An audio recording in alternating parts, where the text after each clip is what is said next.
tuning in. I want to apologize for the first stream that I put on, which was only 4 minutes.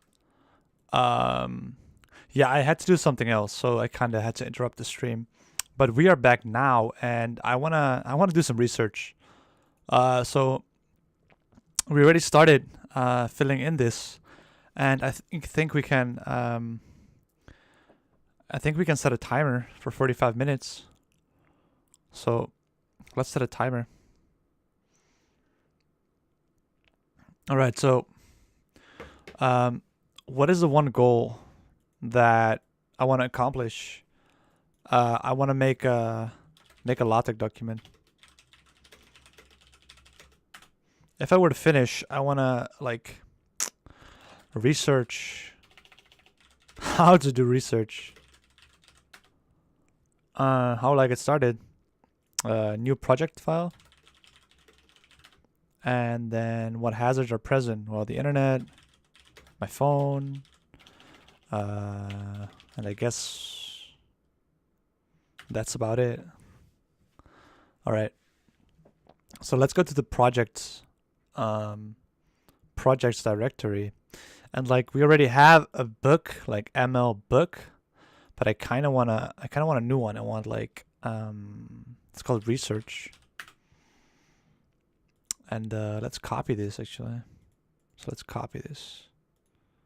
And copy this one as well. And then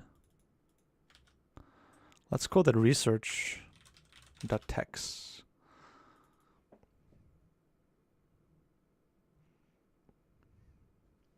All right. We can make this a bit bigger.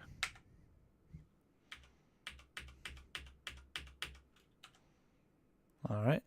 And then we should be able to machine learning research. And I think we can like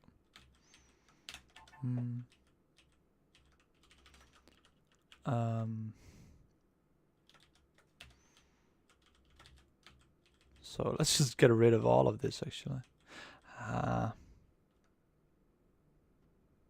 Yeah, so let's just remove all of this because why not? So let's type let's say like hello. Let's see what happens.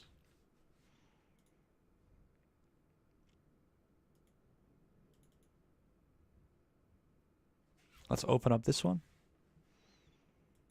All right, that's awesome.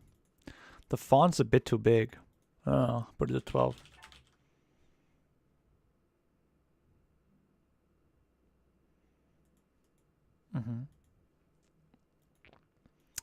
That's good. That's good. Okay. So let's see. I think we actually make a research document. I think we actually did that. So yes. And then research how to do research. Okay, so I wanna like write down some guidelines on how to do stuff. So let's make some guidelines. So because I want to write in full sentences. So every sentence should be capitalized and have either have a full stop or a punctuation mark in the end. Like I want to keep a list of all the papers you've read and make a personal summary of each paper. This means do not copy the abstract, but really write your own. Pen down some interesting key insights on the paper. I also kind of want to keep a list of crazy ideas. And that's about it, I guess. So,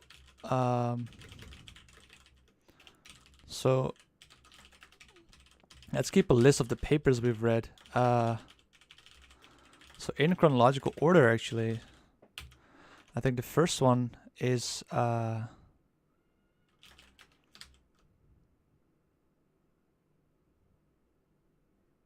I think Ian Goodfellow. How do you give like the site whole paper LaTeX?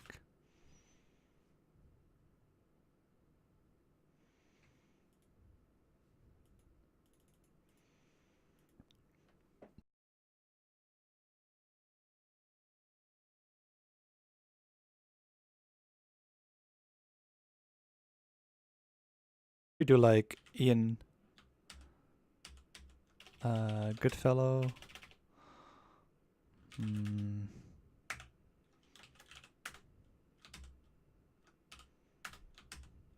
It's Goodfellow. So, oops.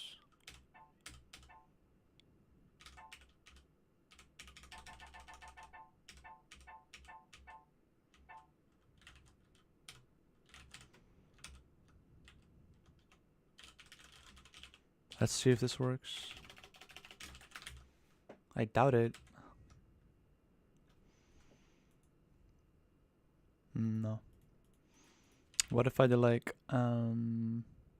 site? Just a regular site? No, maybe site A.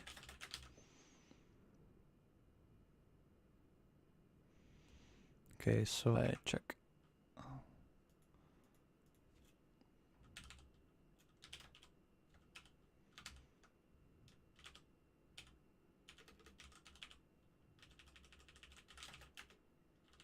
Maybe I should put the date in there as well, right? When did we do that?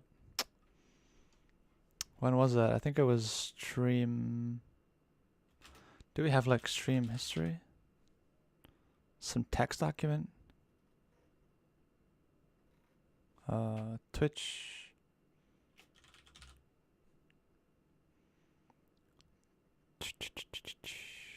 No. All right, I'll add the date later. So we read something about GANs, and we also read we didn't actually read this paper, but we discussed what there was in, right? But we actually did read the fast neural style paper. So fast neural style from Li Feifei.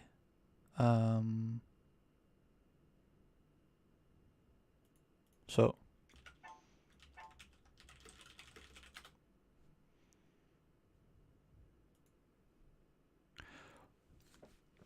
because we did do that. And remember that we tried to get an example working, but in the end, we were unable to do so because our computer was too slow. So we have a lot of work to do. Here, perceptual losses. So we can copy that. It was presented. Hundreds of times faster. So this is a cool thing. That's really cool. It can do it in real time, and that's really cool. Like, that's crazy, right? Pascal Titan X for run 4 real-time models. Hey. Let's see. Let's see if I can. My internet is having a bit of trouble with the bitrate, but it seems to be fine now again. All right, so let's copy this. Let's paste it in here. Because we actually did read. So we actually did read this paper, right?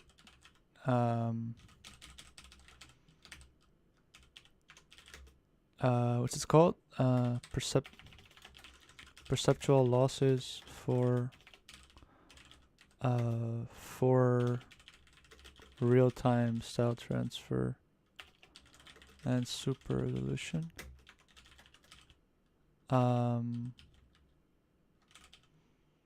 Can I autocomplete this? Nice.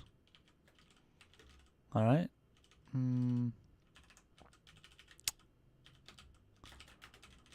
All right. So maybe I should make some summaries. I am not sure if you can cite inside of a subsection. Let's see if this works.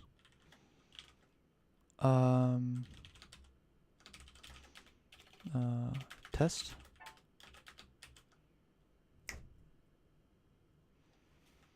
So let's see if you can actually cite inside of a section. It's not updating.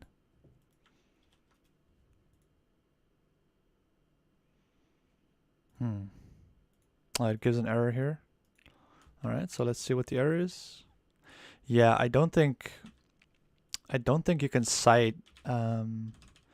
Maybe if you protect it, it should be possible. I'm pretty sure it should be possible.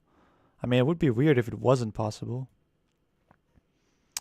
So let's go to projects, research, PDF. Look, you have to protect it. And I want to open this with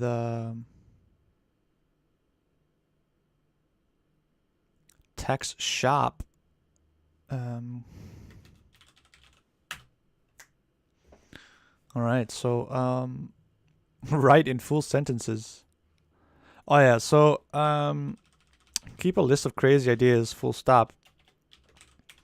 So so we want to maintain a healthy balance between doing our own research and reading other people's research, right? So there are two extremes to this scale. The first one is only reading other people's research. The second one is never reading other people's research. We have to be mindful of this, right? You don't want to fall into the trap of never reading other people's research, because then you might, like, why would you reinvent the wheel? Well, for one, if you reinvent the wheel, you'll learn how the wheel works. So that's of course a reason to do so. But like, seeing someone do something is always significantly different, both in your brain, right, in your neural pathways, like taking the derivative of a difficult function. If someone shows you, it registers differently in your brain than if you have to do it yourself. I can 100% guarantee you, if you see someone do something difficult, you might think, oh, I can do that. But then when like push comes to shove, it's very difficult. So we have to be mindful of this and not forget that we are in this ourselves, right? We have to do this ourselves. So so that's why I want to write a summary about GANs. So this paper introduced the idea of a generative adversarial network, GAN. In particular, both for the discriminator and generator, Ian uses the paper uses neural networks. Well, let's call them feed-forward neural networks. This is why they are called adversarial nets. That's a typo. I think it should be adversarial. Yeah, I can't spell that. It's adversarial. Feed-forward. Hey, Silent TV. Thank you so much for joining me. I'm not sure if I've seen you before. I think I have, but I'm not sure. Like your name sounds familiar, but I can't place it exactly. But thank you for joining. It's great having you. So I keep hearing that noise. I don't know what it is, but so anyway, so we basically read two papers, right? We read the perceptual loss paper and the GAN paper. And we haven't read the actual style transfer paper, which I have here. So I think I have the actual paper printed out here, which is called A Neural Algorithm of Artistic Style. And when we look at the paper, it actually looks really intimidating, in my opinion. Like, when I first saw this paper, it's published in 2015, so that's already almost 3 years old. When I saw this paper, I got really intimidated. Maybe it was because I was a bit younger or something, right? So Silent TV says, had an idea last night, just seeing if someone has heard of it being done. A CPU can do 100 billion process per second, but RAM and hard drive hold it up. Is it possible to code a program to run it all or mostly process on CPU? So there are really big servers. Like if you go into production, if you start working for big companies, they have like server farms where you can do everything in the RAM basically. Right, so I'm not I don't know enough about computers to tell you if you can store stuff on a CPU, but I'm pretty sure that you can have a lot of memory stuff done in the RAM, right? The RAM stands for random access memory, which is significantly faster than reading and writing from the hard drive. So yeah, I can answer your question to that extent, I guess. So like this paper is really cool. So let's start by saying it's really cool. Let's also start by saying that we should be mindful that we're not like once you read an idea, it's very hard to let go. So we kind of have to force ourselves to let go of this paper and maybe see if we can do like neural style transfer in another way, right? So when I read this paper, I got kind of intimidated. It's only 11 pages, but I didn't know enough. Like I didn't back then I didn't know enough about machine learning and convolutional neural networks, and they kind of seemed so mysterious, right? But after a while, if you like work long enough with convolutional neural networks, and you kind of start to generate a feel for them, like what are they? Anyway, the paper is really cool. So I don't suggest you read it. I suggest you watch my stream. Now, I've been thinking of making like YouTube videos of explaining like conv nets, neural nets in like 5 minutes or 2 minutes. Because the idea is often very much easier than the paper itself, right? If you read this paper, you might think that it's really scary. But if you watch my stream, I can explain it in like 1 or 2 hours what neural style transfer is, which we did in as project 3, I think.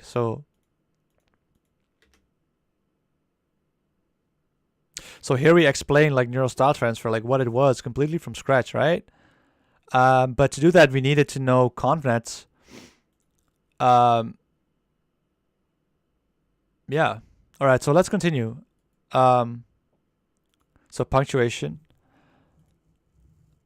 So we were working on a summary of a GAN, right? So this paper introduced the idea of a generative adversarial network, in particular, both for the discriminator and the generator. The paper, from using other models for the discriminator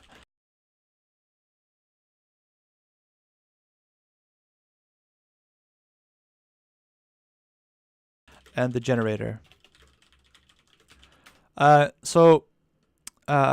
key idea behind a GAN, or generative adversarial network, I still can't spell it correctly, so adversarial, is pitting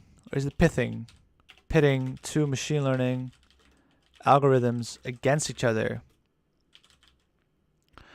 in a zero-sum game. So the last part is actually not that important, that it's a zero-sum game. It's just the key idea is that you put two algorithms and you make them fight, right? That's the key idea. That is what makes a GAN special, I think, at least. And in the other corner, we have the generator. The generator, both of these become better over time. the generator becomes better in the sense that it is able to generate images that look a lot like the training data. And the discriminator becomes better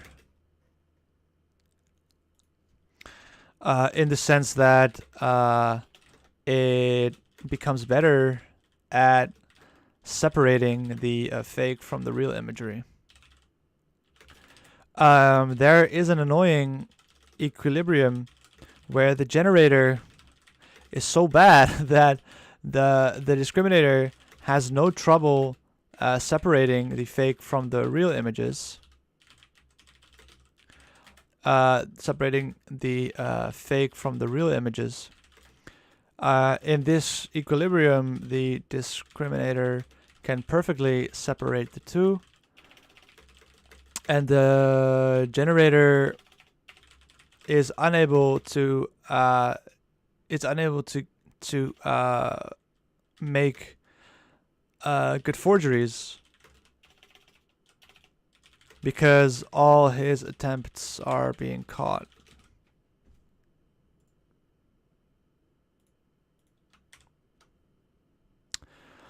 So that's kind of the key idea behind the GAN, right? So we already can write like almost, I don't know, like a third of a page about the main idea of a GAN. And I think this is why it's so important that you do stuff yourself, right? So this is also for you guys, if anyone is watching. I don't know if anyone is watching, but the fact that I can explain it on stream. So if I explain it on stream, it goes into my brain differently, right? Because I have to tell you guys what I'm doing. But if you watch me do it, different regions of your brain get activated. So that's all I'm trying to say. So we had the GANs, right? I thought the GANs were really cool. So an analogy. So we had some cool analogies actually. So one analogy, we had SpongeBob and the salty spoon, which we might turn this into a blog post or a video. I really like that one. Analogy 2 is counterfeiters and police. So in this analogy, the counterfeiters are the generators. It's a generator creating fake currency. The police try to separate the fake currency from the real currency. Competition between the two make them both better over time, hopefully. Yeah.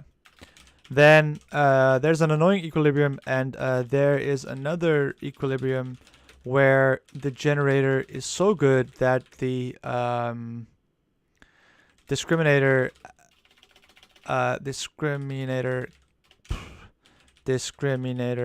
cannot separate at all between the two, and always assigns a probability of 50-50 being real fake. So we had another note. Where,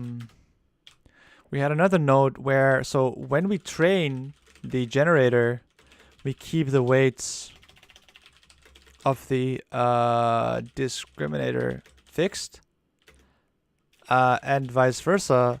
When we train the discriminator, we take the weights of the generator fixed. So the weights we train are just the weights and biases of the neural network, right? There's nothing exciting or special about this. It's just two neural networks. And already with like a two hidden layer neural network, you can do quite some interesting stuff, right? Yeah, so that's GANs, right? So that's GANs. We already wrote, I don't know, like a page, I think, a bit less, on GANs. So I just banged this out in one go, right? That's pretty cool.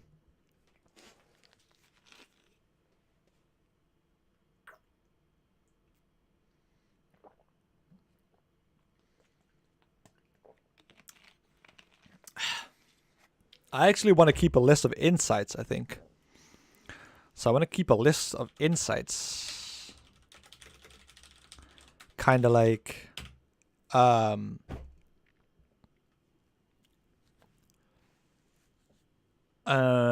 so like linear regression is just a neural network without hidden layers, and the bias is the intercept, which is kind of hilarious actually.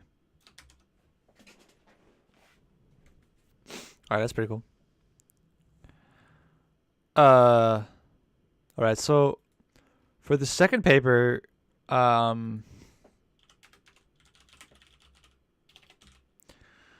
we had perceptual losses for site, what's it called? Johnson. I have to protect it. I'm actually gonna remove,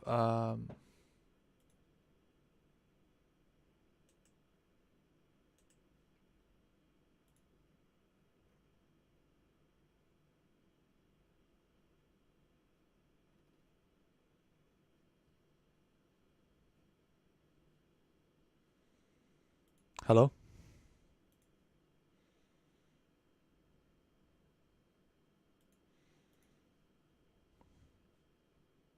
All right.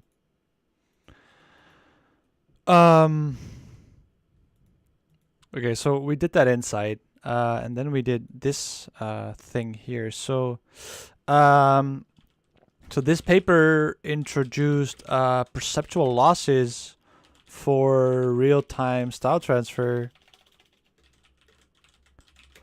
The key ingredient here is that it is significantly faster. Because significantly faster. So instead of using, so I think the key idea here is that instead of using per pixel losses, this paper applies something called perceptual losses. And perceptual losses in this context are losses that we find through the activations, question mark.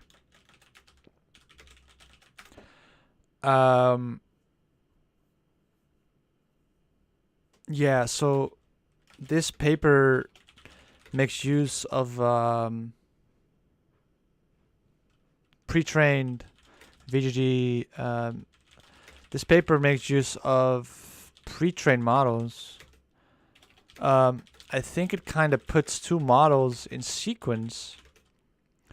Like, the first model is called an image transformation model. Image transformation tasks on ITT.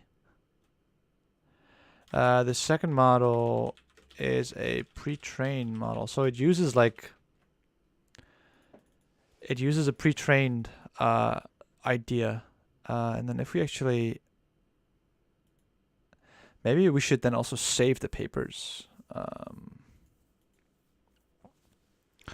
So I'm gonna go like there. Oops. Yes. And then we can go papers. And then let's download the Johnson 2016 perceptual paper. Let's copy that.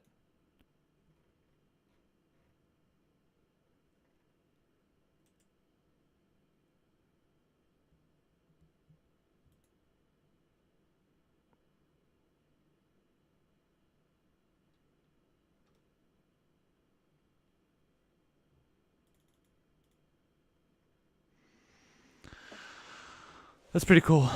Let's see. Can I just download this? Save link as. All right.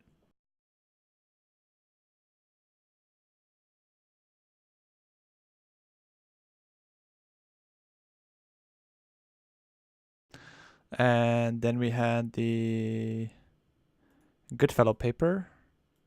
This doesn't look like a PDF, but it is. So I think then like just gonna turn down the music a bit here.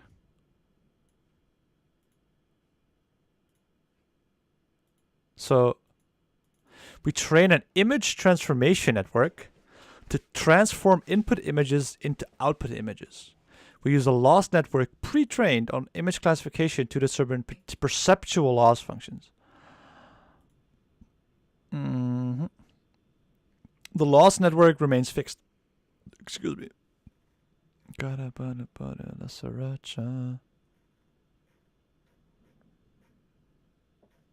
So feature reconstruction loss, style reconstruction loss. Yeah, so I wanna actually get the Goodfellow paper. So let's take the Goodfellow paper. I think it's this one. Yep. So let's copy that.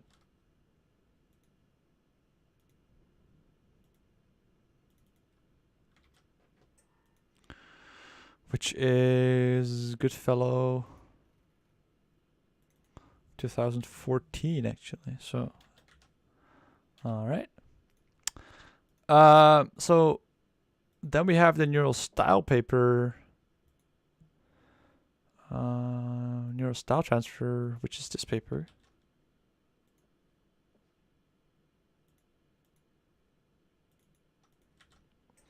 Which is Gatti et al. So let's see if we can.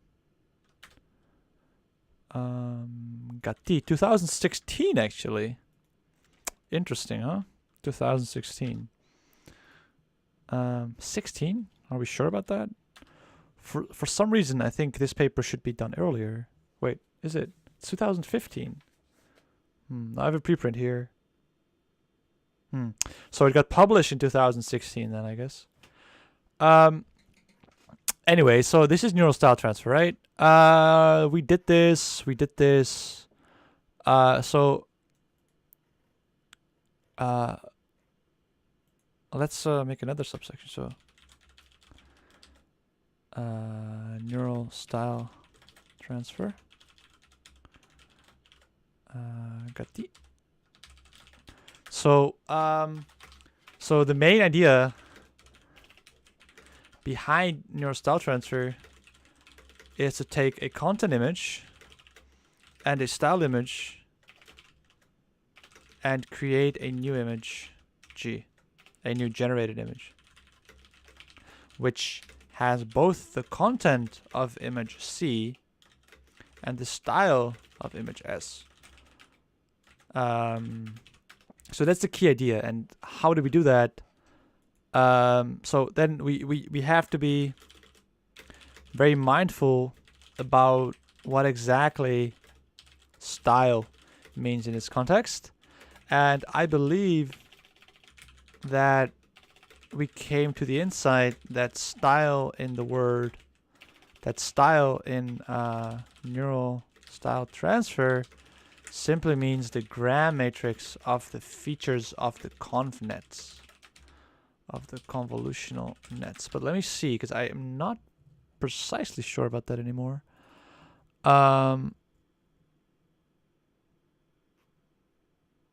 Would I find a square error between the two?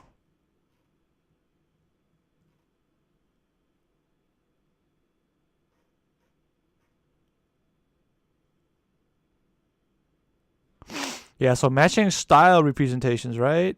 So the loss function. So the loss function, the loss between the images. So the loss function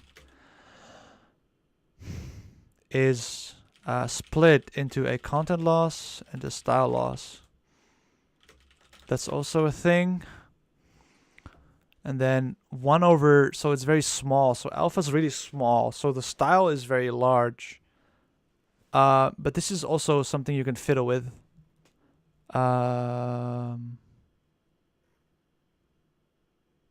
Hinton. That's cool.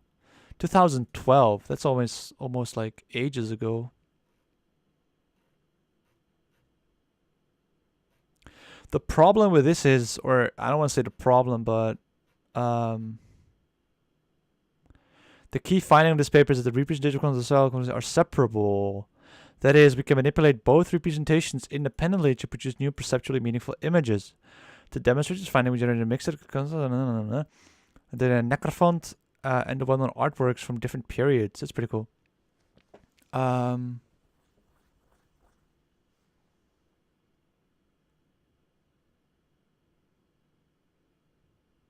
While the global arrangement of the original photograph is preserved, the colors and local structures that impose the global scenery are provided by the artwork. Effectively, this renders the photograph in the style of the artwork, such that the appearance of the synthesized image resembles the work of art, even though it shares the same content. So then, like, what is the idea of content and what is the idea of style, right?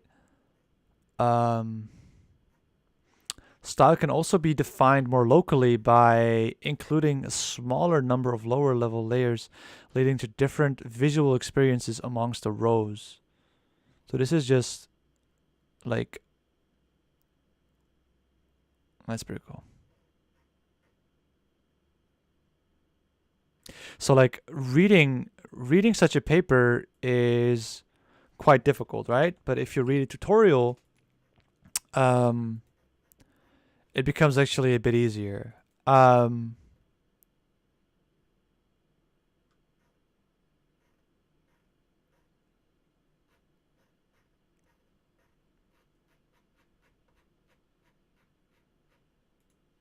Okay, so wait a second. Let's go to the tutorial. No, if I type gram matrix now, let's see if I can type gram matrix here. The gram matrix.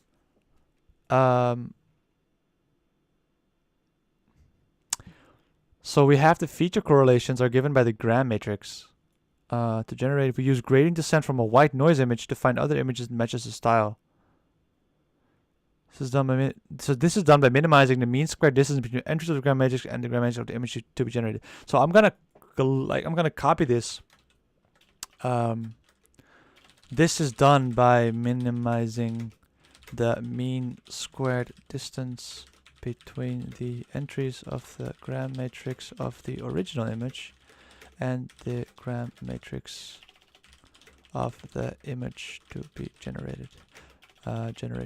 So exactly this is the concept of style in this neural style transfer paper. So I think this is the key sentence. Like, so we minimize the mean square distance between the entries of the gram matrix from the original image and the gram matrix of the image to be generated. So that's everything we did so far. Like all the papers we read together, we read GANs, we read the Perceptual Laws paper, and we kind of did the neural style. Like we didn't read the original paper, but we did do the whole shebang. So we can actually, like, I don't want to add this paper because we haven't actually read it. But maybe I should. So another insight we had was that style in neural style transfer is just the feature correlation contained in the gram matrix of the feature maps of the convolutional neural networks. Awesome. So kind of let's, like, I do want to add it. Okay, so let's add it. So we have the what's it called? A neural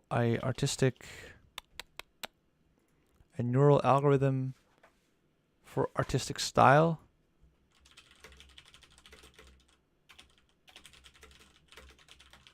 What's the, is it Ducati?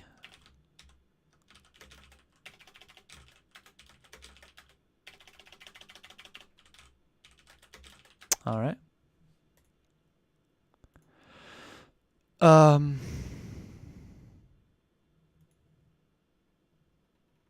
Yeah, we'll fix the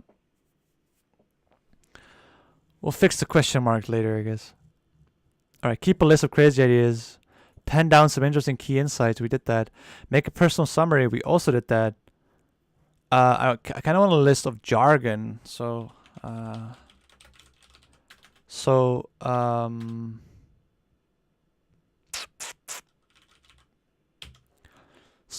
relu is just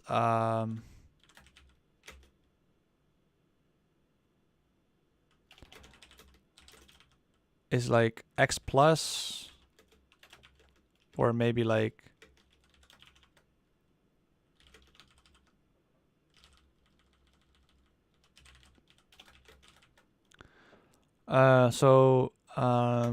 is non-differentiable at the kink, but turns out to work relatively well. Maybe these are not necessarily like jargon, but maybe just definitions. All right, so we did that. So let's make a list of crazy ideas. Crazy ideas.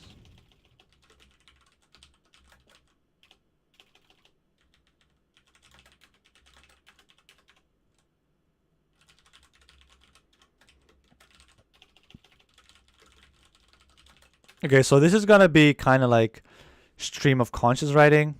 Like sometimes you just have to like not think and just write. So my opinion, my personal opinion, is that how machine learning operates today is actually quite fundamentally wrong. So I have not done enough research to prove the contrary. But humans don't learn by let's not say humans. But babies don't learn by showing them millions of cat and dog images and pointing out cat or dog, right? At least I think that's not how you train a baby. So when we think of a dog, we don't necessarily conjure a single image of a dog. We think of its fur, of its smelly breath. We think of its cute paws. We think of a dog throughout its life, from birth as a puppy to its end as an old and loyal dog. The same for a cat. We don't think of millions of images of a cat. We think of this abstract representation that a cat is in the flesh, then. A cat likes attention, but is in general quite aloof. Cats are graceful. Cats are silent. Cats are hunters, so cats can hunt mice. They sometimes hunt mice for you and give them to you because they think you are stupid and unable to take care of yourself, because the cat never sees you hunt, so he thinks that you are starving. Anyway, the point I'm trying to get across here is that humans do not think in 2D. Humans think in 3D and possibly even in 4D. Where, of course, the fourth dimension is time, right?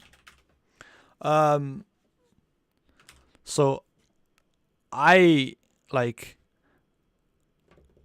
would kind of... Oh, that's our timer. That's a nice one. Oh. All right, so we have a quick break now.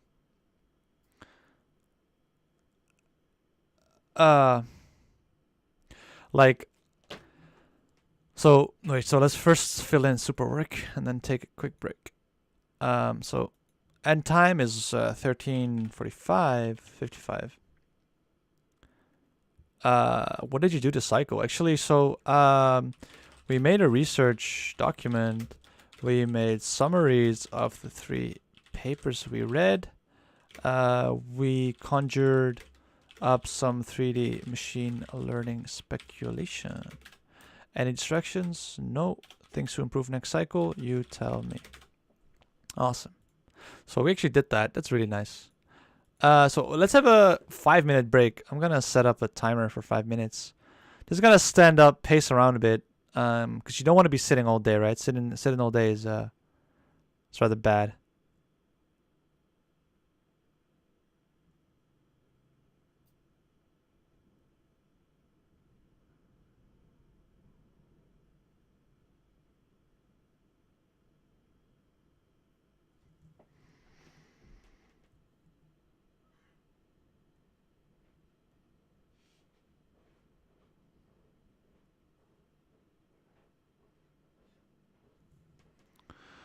Whew. All right, I'm just gonna set up the break screen real quick. Yep. Maybe I should put it. Yeah,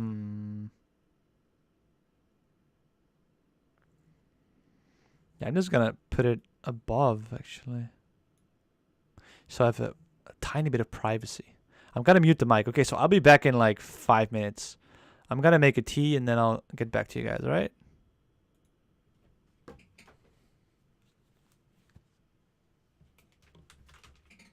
Got it from your mama.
Oi. Oh, okay. So there I am again.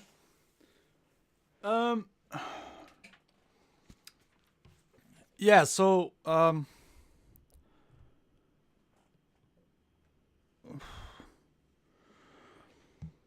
Let's see.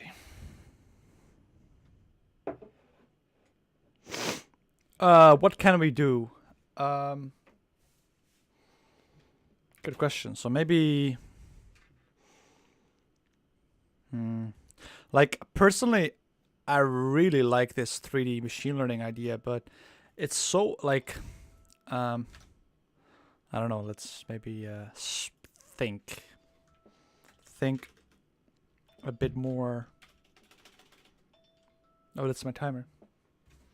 Let's set a new timer for 45.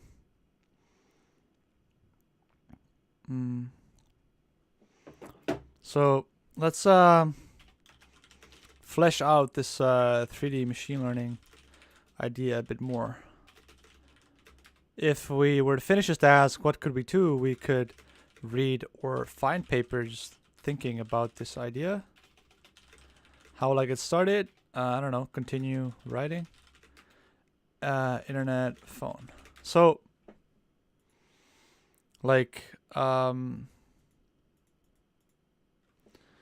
what's the... So my personal opinion is that how machine, like, the problem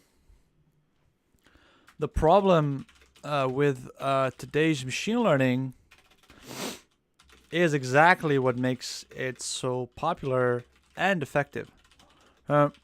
There's no doubt that it works. It works. But the reason why I think it works is exactly because we throw so much computing power at a problem that it budges. So there's this thing in econometrics which is called so a common problem in econometrics is over parameterization, where you have so much unique parameters that you can basically accommodate any findings you want. And I fear that this is exactly the case. Like, I fear that this is the case with machine learning right now, right? So if you have like, but there are probably quite some smart people that have written smart stuff about this already. So we have to look for that. So over parameterization, maybe it's a hyphen. I'm not sure. All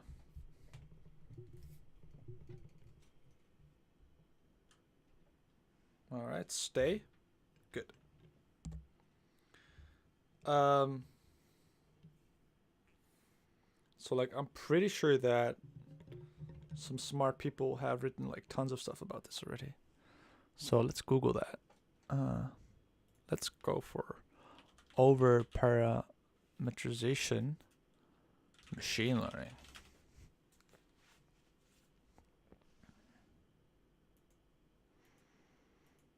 I'm pretty sure I'll get a hit or two. Here, additional layers. Convergence theory for deep learning via over parameterization. Right? Because, okay, so let's have, so let's flesh this idea out a bit, actually. So, let's do some back of a napkin. Let's do some quick calculations. The MNIST dataset is 28 times 28, which is 784 pixels. Imagine that we desaturate, so it's already desaturated. So each pixel has a value between 0 and 255, which we can normalize to 0 and 1, of course, with 2 to 5 unique, which we can normalize to 0 and 1.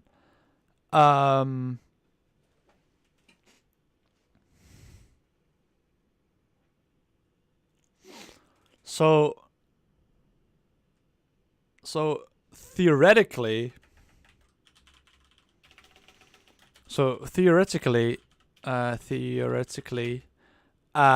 we can have an infinite amount of pixels, but let's say we are accurate to the third decimal. So that means for each pixel we have 1,000 possible values.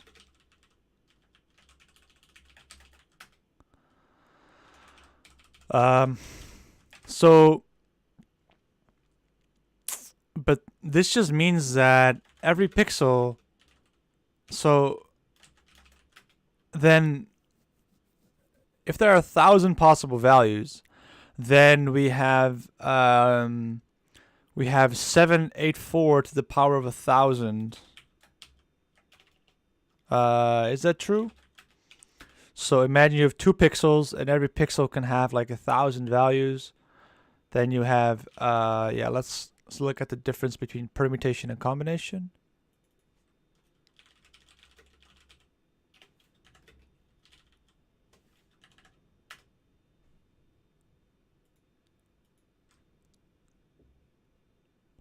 So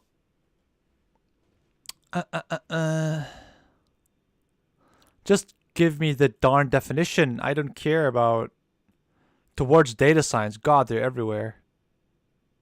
Here, ordering. By permutation, we care about the ordering. So permutation, we care about the ordering. So let's write that down as insights. Or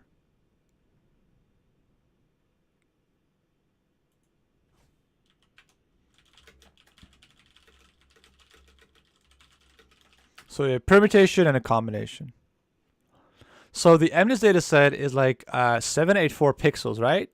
So that is just a 784 pixel vector, or not even pixels. You can just think of it as information values, right? So you have a vector that is like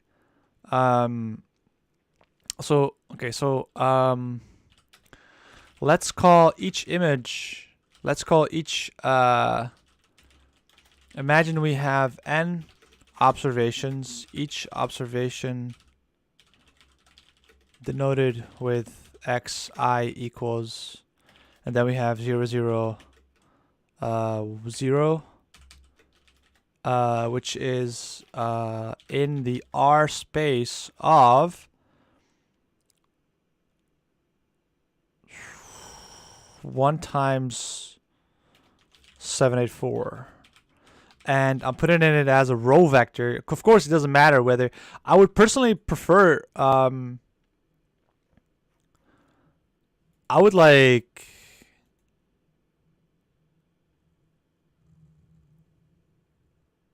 So, my original, like, my intuition is to put it as a column vector, as a column. But because we are stacking the observations, so I'm gonna write that down actually. So, the reason we put each individual observation as a row vector is because we can now stack them n rows.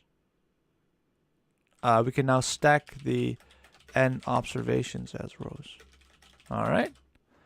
But the point I was trying to make is that each element, so each pixel in each image, can have a value between can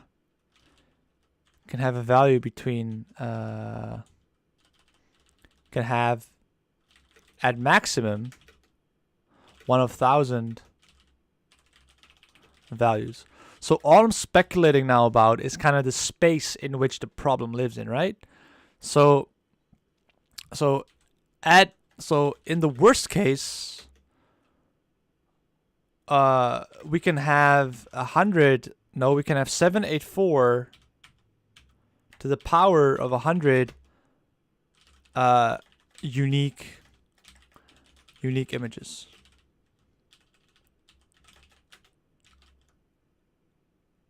So there are 7. So there are. So in the worst case, we have 784 to the power of 100 unique images, right? If y to the power 100 should be to the power 1,000.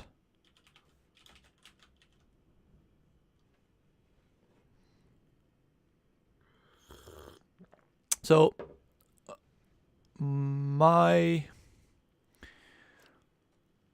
which is a lot of parameters, right? Which is a lot of parameters. So my problem with this is now that this is not how the brain works. The brain does not even acknowledge all these possibilities. The brain does not work this way. So calling it like a neural network as in biologically plausible model, as a biologically plausible model of how our brain works is kind of far-fetched, in my honest opinion.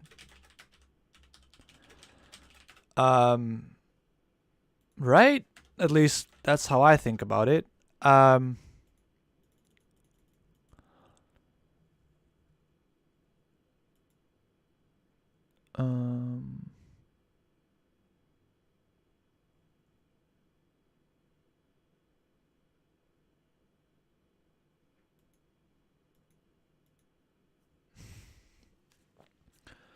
So human vision is deeply contextual. I think they say that in the beginning of this paper. I think they talk about how human vision is deeply contextual. No? Okay. So that's not how the brain works, right?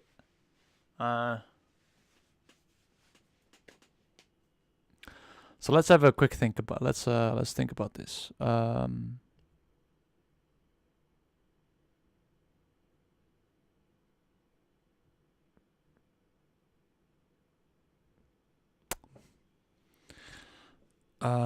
I'm gonna put it on a different song.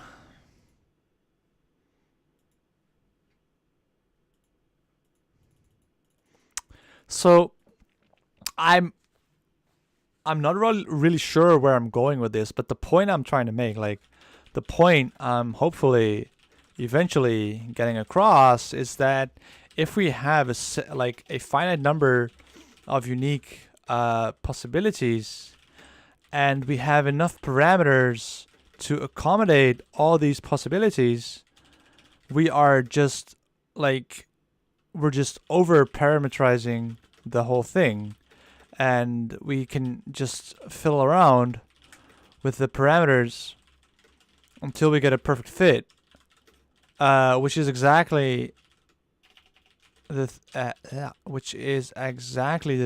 that econometrics has warned us about.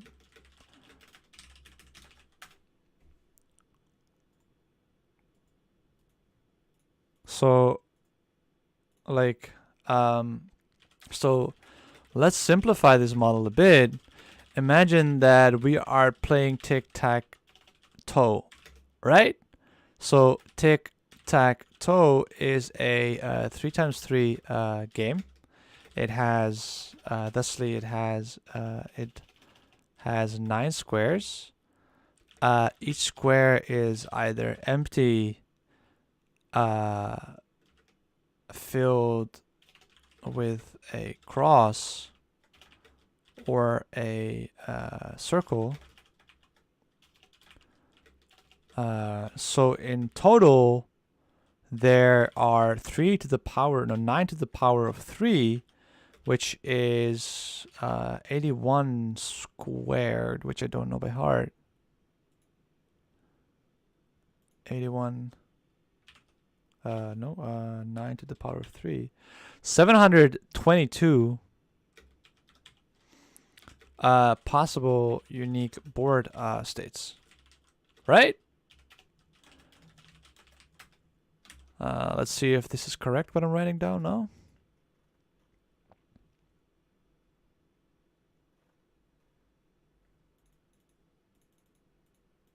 Okay, so this is another crazy idea actually. So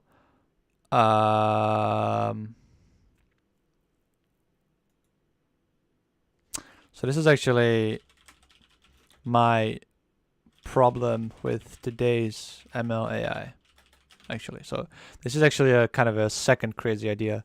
So the first one is machine learning 3D. Then the second one is my gripe, like what is wrong with machine learning today. And hopefully, if we think long and hard enough about this, we can maybe find a reason, or like a very little kind of hook to do our own, like our own little niche. Maybe, I'm not sure. Anyway, so the point I was trying to make was that if you have a tic-tac-toe game, it's a 3x3 grid. It has 9 squares. So 3 times 3 is 9. Every board can be either empty, circle, or squared, which is 3. So every position you have 3 to the power of 9, or 9 to the power of 3. Shit. No, it's 3 to the power of 9. It should be way more. In this case, it is actually the same. 3 to the power of 9. No, it's not. So we have 3 to the power of 9, which is, what was it again? 17,000.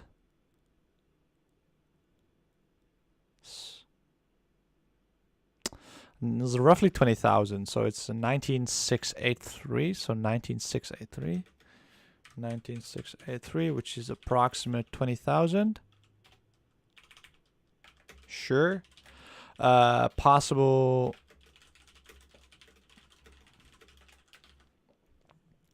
But like now my problem is that if you have enough parameters, if you have more than 20,000 parameters, you can like perfectly fit every board. You can have every state. Right? So I'm thinking about like how would you program a neural network to do this? So in my opinion, it just feels like we're overfitting a lot. That's my current problem with machine learning. So like this model I was working with in the GAN thing, it had like 2 million parameters, right? Of course, the images we were generating, so maybe I can open it. Untitled 1. So we were working with this collab notebook, and we counted the amount of parameters in the GAN, right? And the GAN had like 2 million parameters. And we were working with the MNIST dataset. So of course, so we have to think about kind of the order of the parameters that we're in, because the MNIST dataset is 28 by 28. 28 squared is 784. And imagine that we have 1,000 possible values. Then we have 1,000 to the power of 784. Of course, this number is ginormous, right? So 2 million is very little. I think so. Maybe it's not even that big of a problem. Maybe I'm blowing it out of proportions right now. But that's just, I don't think it actually is gonna work. So we ran this, right? We ran this notebook. We ran this GAN notebook in a different stream. And of course, we used the collab notebook. So we loaded in the data. Maybe this is an old one, actually.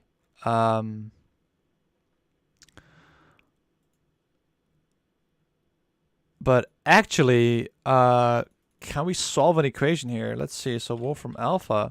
So now I'm really curious. Okay, so we had 2 million parameters, right? So I want to see like what, for which x 1,000 to the power of x equals 2 million, because then I want to know like, so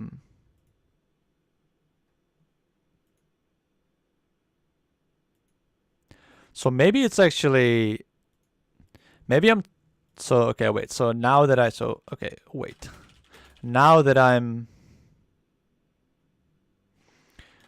actually thinking about the numbers, the unreasonable effectiveness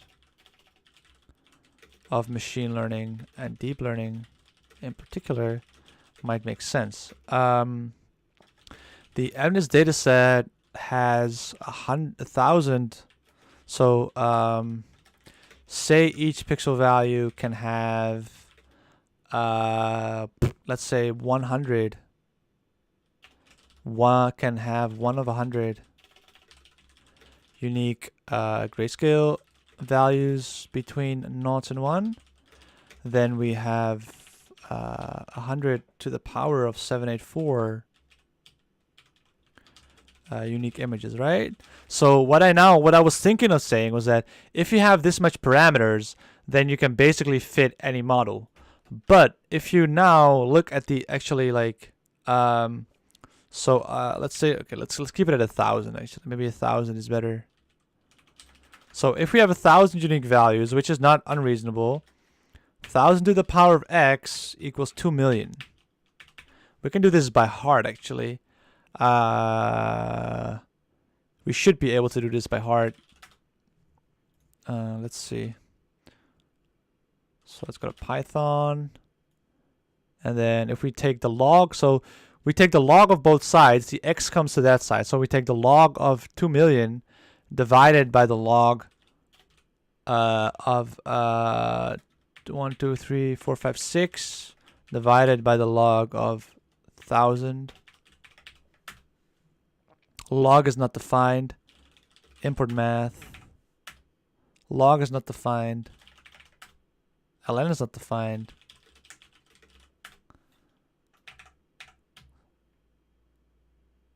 NP log, I guess. And so that's only for 2 digits already. So okay, what happens when I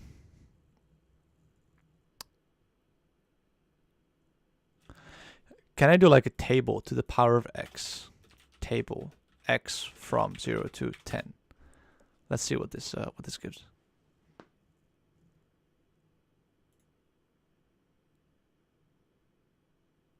All right, this is cool.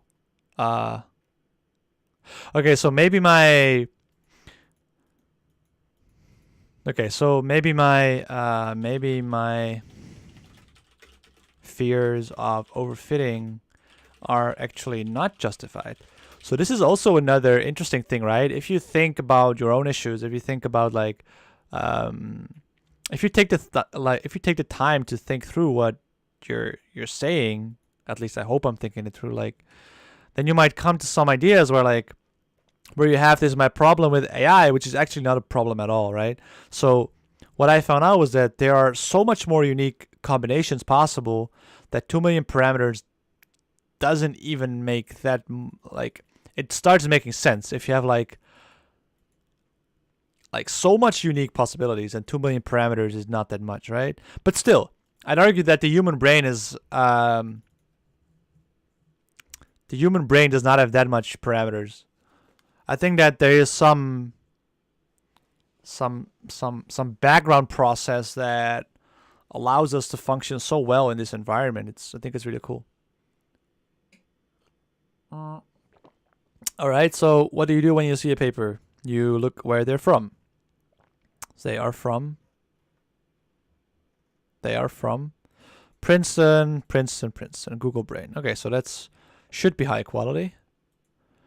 On the optimization, implicit acceleration by over-parameterization. Okay, conventional wisdom, depth, blah, blah, blah. This paper says sometimes increasing depth can speed up optimization. All right.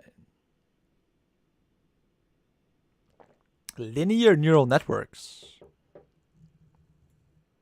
Depth acts as a preconditioner. Even on simple convex problems such as linear regression with a gradient descent can benefit from transitioning to a non-convex over-parameterized objective.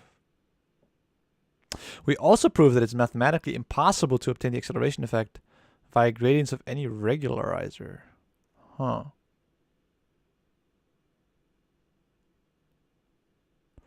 Increasing depth improves expressiveness. I don't know what they mean with expressiveness.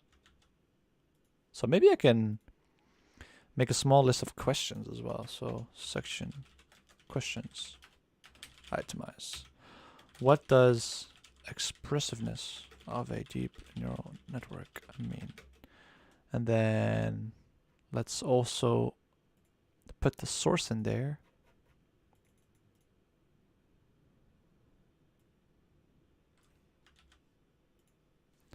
Found in. Like, what is the expressiveness?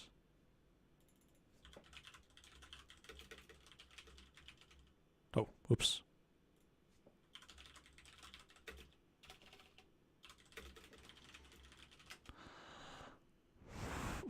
What's the expressiveness of a neural network?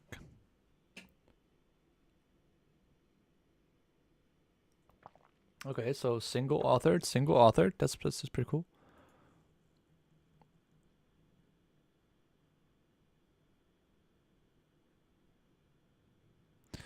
We propose a new problem which seeks to carry out structured properties and Our approach is based on an interrelated set of measures of expressivity unified by the novel notion of trajectory length, which measures how the output of a network changes as the input sweeps along a one-dimensional path. So imagine a scale going from 0 to 1. Then if you change the knob at the beginning of the neural network, you change it from 0 to 1, what happens?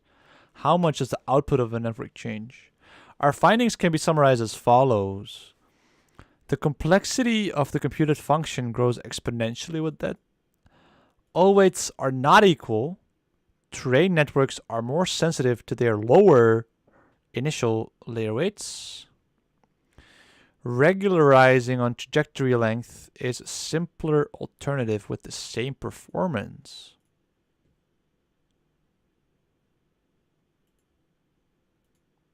Interesting. The expressive power of neural networks, a view from the width. Classical results state that depth-bounded networks with suitable activations are universal approximators. We showed this, right?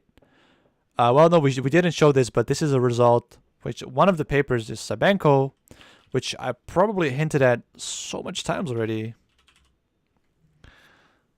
But I haven't gotten to read myself, actually. But okay. We show a universal approximation theorem with width-bounded ReLU networks. All right, that is really cool, actually. Because width-bounded. So note how they have depth-bounded here, which depth is the amount of... So I'm going to write that down. So depth.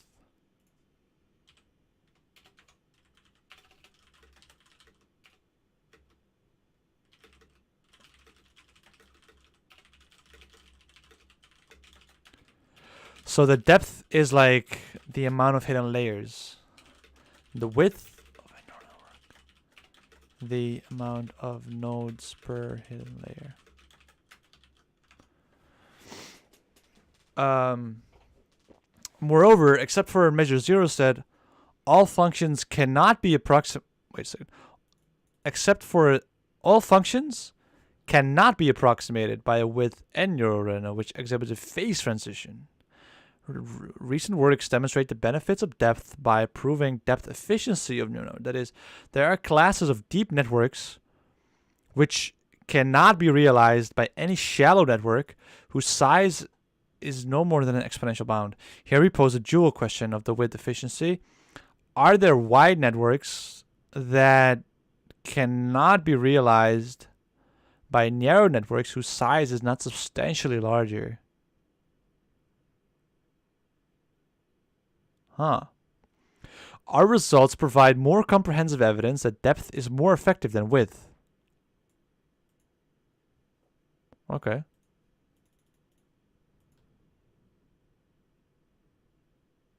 Interesting. Let's see. Let's see if we can understand anything of this paper. I'm kinda curious to see if we can understand anything.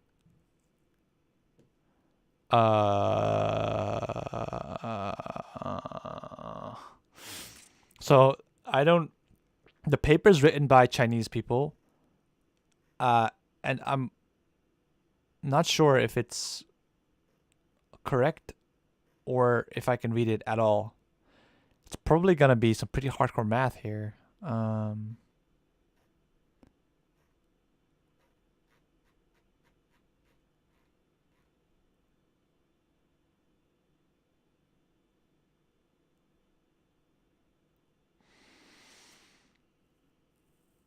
We establish a universal approximation theorem for width-bounded ReLU networks in contrast with the which studies depth-bounded ones.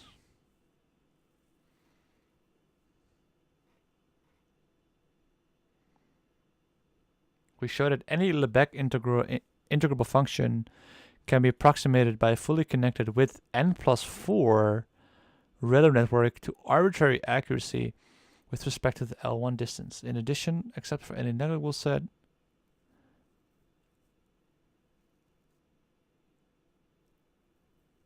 here's Sabenko, right?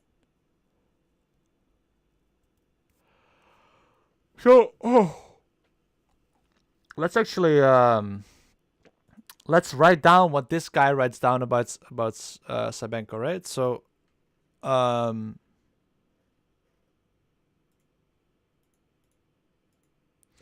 so let's go to Sabenko.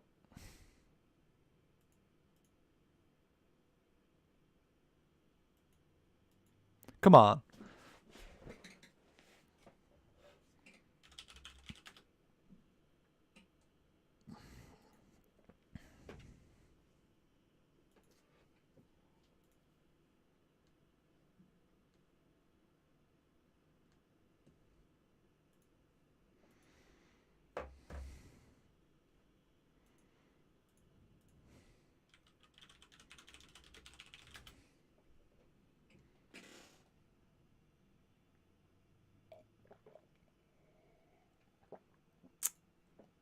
Okay, actually, I have to go, but thank you so much for joining in today. It was quite a short stream. I kind of liked it. So it's 2:30. We didn't actually finish the whole session, but we did flesh out this idea. So what did we talk about? So we fleshed out the idea of 3D machine learning, but we came on a tangent about like, wait a second.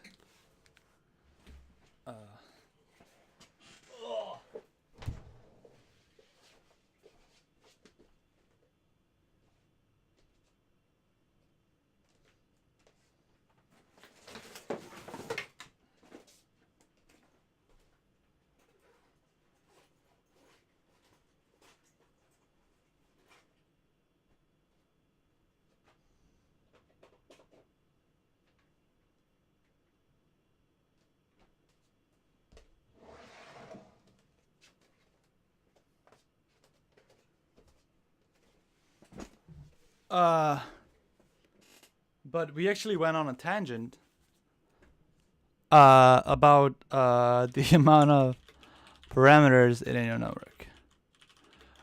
We found out that the amount of whatever. That the amount of parameters is actually not that big of a deal. Then we talked a bit about like then we found some papers on wide and deep ReLU networks. Intersections? No. Things improving cycle? No. Alright, so that is 2 sessions of 45 minutes. What did I get done this workday? Well, we started doing some research.